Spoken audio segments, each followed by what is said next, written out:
है वो सबसे ज्यादा पशु पोषण के अंतर्गत होता है। पशु जब चारा खाने के बाद पानी ही उसकी सबसे बड़ी आवश्यकता होती है और ऐसा देखा गया है कि पाचन क्रिया में पानी की गुणवत्ता अगर अच्छी है तो पाचन क्रिया भी अच्छी रहती है। अगर पानी की गुणवत्ता किसी तरह से डाउन है, जैसा कि मैंने खुद टेस्ट किया है हमारे टोंक जिले में, भरतपुर जिले में, तो टोंक जिले के कई क्षेत्रों में टीडीएस है वो 3000 से 6000 तक देखा गया है।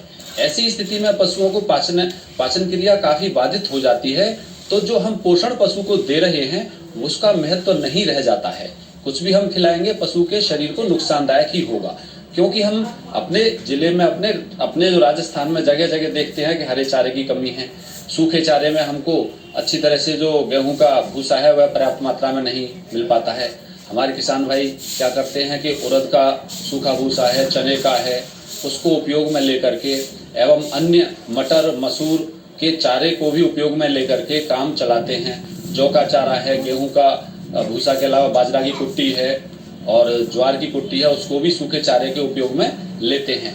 लेकिन इन सभी सूखे चारों के बारे में हमारे किसान भाइयों को बेसिक रूप से पता होना चाहिए कि अगर हम एक प्रकार के सूखे चारे को किस पशु को खिला सकते हैं तो ज्यादा फायदा होगा और किस पशु को न खिलाया जाए। जैसे कि हमारे किसान भाई मुख्य रूप से राजस्थान में हमारे दुग्ध उत्पादन के लिए गाय भैंस को पाला जाता है। भेड़ और बकरियों को मांस उत्पादन के लिए भी इस्तेमाल में लिया जाता है, बकरे मेंढे को। तो हमें यहाँ पर चारे की और जो पोषण है उसको हमें वर्गीकृत कर देना चाहिए। ऐसा नहीं होना चाहिए कि हमारे पास अगर मटर का चारा है, मसूर का चारा है, गेहूं का है तो हम सबको एक जैसा खिला रहे हैं। यह प्रक्रिया हमारे पशुओं के शरीर पर, इस प्रकार का पोषण हमारे पशुओं के शरीर पर वह लक्षण वह लाभ हमारे किसान भाइयों को नहीं होगा जो कि होना चाहिए। अब हमारे किसान भाइयों को सूखे चारे की गुणवत्ता के बारे में मैं आपको बता देता हूँ। अगर हमारा पशु दुधारू है, गाय या भैंस है, हमारे राजस्थान में एक प्रथा इस तरह की है कि भाई चने का चारा है सूखा, पशुओं को नहीं खिलाना चाहिए, गर्मी करता है, दस्त हो जाते हैं, पेट खराब हो जाता है। ऐसा मैंने जो है गांव-गांव जाकर के देखा, किसानों को प्रशिक्षण दिए, तब मैंने महसूस किया कि वो लोग नहीं इस्तेमाल में लेते और खेत में ही चने का चारा पड़ा रह जाता है। लेकिन मैं आपको चने के चारे को लेकर के एक बहुत अच्छी बात बता रहा हूँ कि एक तो आसानी से उपलब्ध है हमारे राजस्थान में, और दुधारू गाय भैंस को चने का चारा खिला रहे हैं, साथ में पानी की उपलब्धता 24 घंटे उनके पास रख रहे, तो पशुओं का दूध की मात्रा बढ़ती है।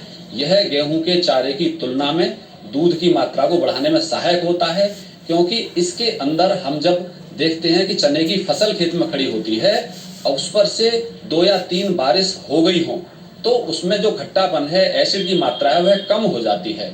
क्योंकि किसी भी फसल का चारा हो उसके दाने भी उसके अंतर्गत आते हैं, उन दानों का उपयोग भी हमारे पशुओं को लाभ मिलता है। मेरी दृष्टि में मटर और मसूर का सूखा चारा हमारे दुधारू पशुओं के लिए ज्यादा उपयोगी है, क्योंकि इसमें कैल्शियम की मात्रा और मिनरल्स की मात्रा अन्य सूखे चारे की तुलना में ज्यादा होती है। हमारे किसान भाई अच्छी तरह से जानते हैं कि दुधारू पशु के लिए अधिक से अधिक हाई क्वालिटी, उच्च गुणवत्ता वाला पशु पोषण की आवश्यकता होती है, क्योंकि दुग्ध उत्पादन के मामले में हमारे किसान भाई देखते हैं कि जो दूध है, गाय के दूध में 87% पानी होता है, यानी 87% पानी होता है।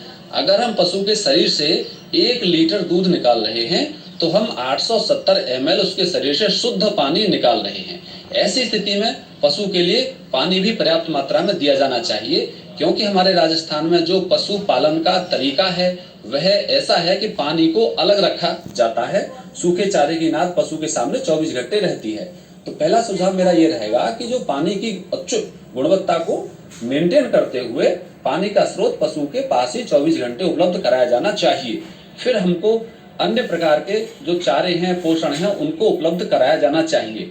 हरे चारे के बारे में मैं आपको बता देता हूं कि हमारे राजस्थान में मुख्य रूप से रिजका है और बाजरा है, ज्वार है, ग्वार है, इनको हम हरे चारे की उपयोगिता जो है उपयोग में लेते हैं, दुधारू पशुओं को खिलाते हैं। और यह देखा गया कि जो पशु दूध देना बंद कर देता है तो उसको हम फिर हरा चारा खिलाना बंद कर देते हैं, दाना दलिया भी देना बंद कर देते हैं। जबकि हमें ऐसा करना है कि जो पशु दूध देना बंद कर दिया है तो उसके ड्राई पीरियड यानी शुष्क काल के लिए, जीवन निर्वाह के लिए हमको उच्च गुणवत्ता का जो पोषण है वह जरूर देना चाहिए। 2 महीने का, 3 महीने का अगर गैप पशु के ब्याने में आ रहा है तो वह उसके शरीर की जो वृद्धि है, स्वास्थ्य का सुधार है, पेट में बच्चा है तो उसके स्वस्थ निर्माण के लिए और अगले ब्यात में अच्छी मात्रा में दूध देने के लिए हमें ड्राई पीरियड में पशु पोषण उपलब्ध कराया जाना चाहिए। प्रत्येक अवस्था में हमें यह तय करना है कि किस तत्व को खिलाना है, किस तत्वों को नहीं खिलाना है। मैं जब भी प्रशिक्षण देता हूं, अपने जिले में भरतपुर में मैंने काफी प्रशिक्षण दिए हैं, हमारे टोंक में बहुत प्रशिक्षण मैं 6 साल से दे रहा हूं, तो बहुत सारी चीजों में पोषण के बारे में जब मैं किसानों से क्वेश्चन करता हूं कि भाई जो सरसों का तेल है वो सर्दी करता है कि गर्मी, जौ का आटा है आप खिलाते हो, गेहूं का चोकर आप खिलाते हो, ये बाजरे का आटा है, या किसी भी प्रकार की चीज के बारे में हमारे किसान भाइयों को थोड़ा आइडिया होना चाहिए कि वह सर्दी करता है कि गर्मी करता है। जैसा कि मैं अभी आपको हरे चारे के बारे में बता रहा था कि हमारे राजस्थान में मुख्य रूप से इसका ज्वार बाजरा को हरे चारे के रूप में उपयोग में लेते हैं, लेकिन आजकल की नवीनतम तकनीकी के बारे में जब हम देखते हैं तो हमारे वैज्ञानिकों ने बहुत सारी तकनीकियां, बहुत सारे हरे चारे जैसे कि अजोला है, जलीय चारे हैं, हाइड्रोपोनिक ग्रीन फॉडर है, हाइब्रिड नेपियर बाजरा है, इसको आज हमारे राजस्थान में जगह जगह पर हमको यूनिट देखने को मिल जाती हैं। कृषि विज्ञान केंद्रों पर, कृषि संस्थानों में, शोध संस्थानों में, कृषि विश्वविद्यालयों में अजोला की यूनिट्स हमको देखने के लिए मिल जाती हैं। हमारे किसान भाई आज लगभग परिचित हो चुके हैं कि अजोला क्या है। अजोला पानी पर उगाए जाने वाला एक फर्न है जिसको कि हम लोग हरे चारे के रूप में उपयोग में लेते हैं। अजोला अन्य हरे चारे की तुलना में बहुत ज्यादा पोषक तत्वों से परिपूर्ण है। जैसे कि हम प्रोटीन के बारे में देखते हैं तो उसमें 12 से 18% प्रोटीन की मात्रा शुद्ध रूप से पाई जाती है। मिनरल्स, विटामिन की मात्रा रिजका की तुलना में 3 गुना ज्यादा होती है और यह इजीली डाइजेस्टिव यानी आसानी से पचने योग्य होता है। क्योंकि पानी पर यह पैदा किया जाता है इसलिए पानी की मात्रा, शुद्ध मात्रा इसके अंदर होती है और यह चारा हम गाय, भैंस, भेड़, बकरी, मुर्गी इत्यादि के लिए भी उपयोग में लेते हैं।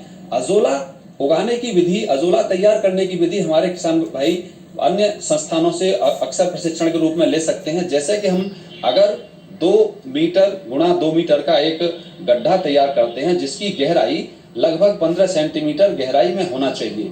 कच्चा गड्ढा तैयार करके और पक्का गड्ढा तैयार करके हम दोनों तरीके से भी अजोला तैयार कर सकते हैं।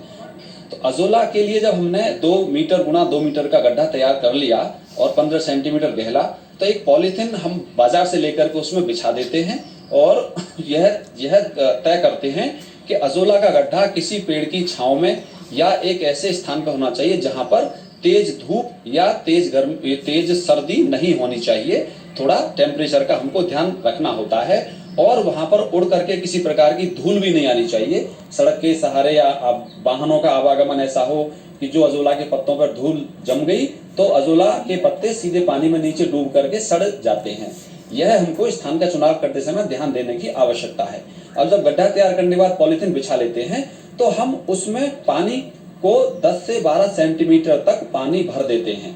2 गुणा 2 मीटर के गड्ढे में हमें 10 किलो उपजाऊ खेत से मिट्टी लेकर के पानी में घोल बना करके मिट्टी को छान लेते हैं जिससे कि उसमें कोई भी कील, पत्थर, लकड़ी, कागज, पॉलीथिन इत्यादि न आ पाए। फिर इसके बाद हम उसको पानी के अंदर बराबर मात्रा में मिट्टी को घोल देते हैं और किसी हाथ से या किसी फावड़े से या किसी नुकीली चीज न हो जिससे पॉलीथिन फट जाए, किसी उससे लकड़ी से घोल करके पूरे उसमें गड्ढे में घोल देते हैं। फिर इसके बाद हम 1 किलो ताजा गाय का गोबर पानी में घोल करके घोल बना लेते हैं, उसको भी छान लेते हैं जिससे उसमें कोई कूड़ा करकट किसी तरह का न हो। फिर उसे हम पूरे गड्ढे में बराबर मात्रा में मिला देते हैं। 2 गुणा 2 मीटर के गड्ढे में हमें 250 ग्राम अजोला का बीज लेकर के हमें उपलब्धता हमारे जो तबीजी जो मसाला अनुसंधान केंद्र है वहां से अजोला की कई प्रजातियां भरपूर मात्रा में किसानों के लिए उपलब्ध कराई जा रही है। हमारे कृषि विज्ञान केंद्र चौमू पर भी अजोला का बीज उपलब्ध है, हमारे किसान भाई वहां से ले सकते हैं। हमने अपने कृषि विज्ञान केंद्र पर डेमो यूनिट 2 बार लगाई थी। हम भी कृषि विज्ञान केंद्र जयपुर से लेकर आए थे। तो 250 ग्राम बीज लेकर के हमें उस गड्ढे पर ऊपर से छिड़क देना है। बीज को बराबर मात्रा में 2 गुणा 2 मीटर के गड्ढे पर छिड़कने के बाद हजारे की सहायता से पानी का छिड़काव करना है। थोड़ा ऊपर पानी का छिड़काव हजारे की मदद से इसलिए करते हैं क्योंकि जो अजोला के पत्ते हैं बीज के वो सीधे हो जाएं, वो आड़े तिरछे या उल्टे न पड़े रहें। ऐसा ना हो कि जड़ ऊपर को रहे और पत्ते नीचे को रहें, ऐसी अवस्था ना रहे। इसलिए हम हजारे की मदद से पानी का छिड़काव करते हैं और उसको हम 1 हफ्ते के लिए छोड़ देते हैं और मॉनिटरिंग रखते हैं कि उसमें ग्रोथ किस तरह से हो रही है। कई जगह यह देखा गया है कि पानी की क्वालिटी ज्यादा खराब है, सैलाइन वाटर है, फ्लोराइड है, तो सैलाइन वाटर के लिए भी अजोला की प्रजाति हमारे तबीज अनुसंधान केंद्र से मिलती है, जो क्षारीय पानी में बहुत अच्छे से पैदा हो जाती है। 7 दिन बाद हमें उस गड्ढे का 25% पानी बाहर निकाल देना है पाइप की मदद से और 25% ताजा पानी उसके अंदर डाल देना है। ग्रोथ को हमें देखना है कि ग्रोथ कितनी, उन्नति उसकी वृद्धि कितनी हो रही है। अगर वृद्धि में किसी तरह की कमी हमको दिख रही है तो हम बाजार से एक माइक्रो न्यूट्रिएंट आता है जिसको फसलों में उपयोग लेते हैं, जिसमें सल्फर होना चाहिए। उस माइक्रो न्यूट्रिएंट का हम जो है 2 गुणा 2 मीटर के गड्ढे में 2 ml 3 ml लेकर के 1 लीटर पानी में और धीरे धीरे उसमें हम छिड़काव कर देते हैं, जिससे कि उसको पोषक तत्वों का पूर्ण प्राप्ति हो जाती है और अजोला की ग्रोथ अच्छी हो जाती है। कई मायनों में यह देखा गया है कि पानी का लेवल अगर ज्यादा ऊंचा है तब भी अजोला की ग्रोथ कम होती है। इसलिए हमको उसके पानी का लेवल थोड़ा सा हमको 10 सेंटीमीटर के बजाय 8 सेंटीमीटर पे ले आना चाहिए, 6 सेंटीमीटर पे ले आना चाहिए, तब भी अजोला की ग्रोथ को हम मेंटेन कर सकते हैं।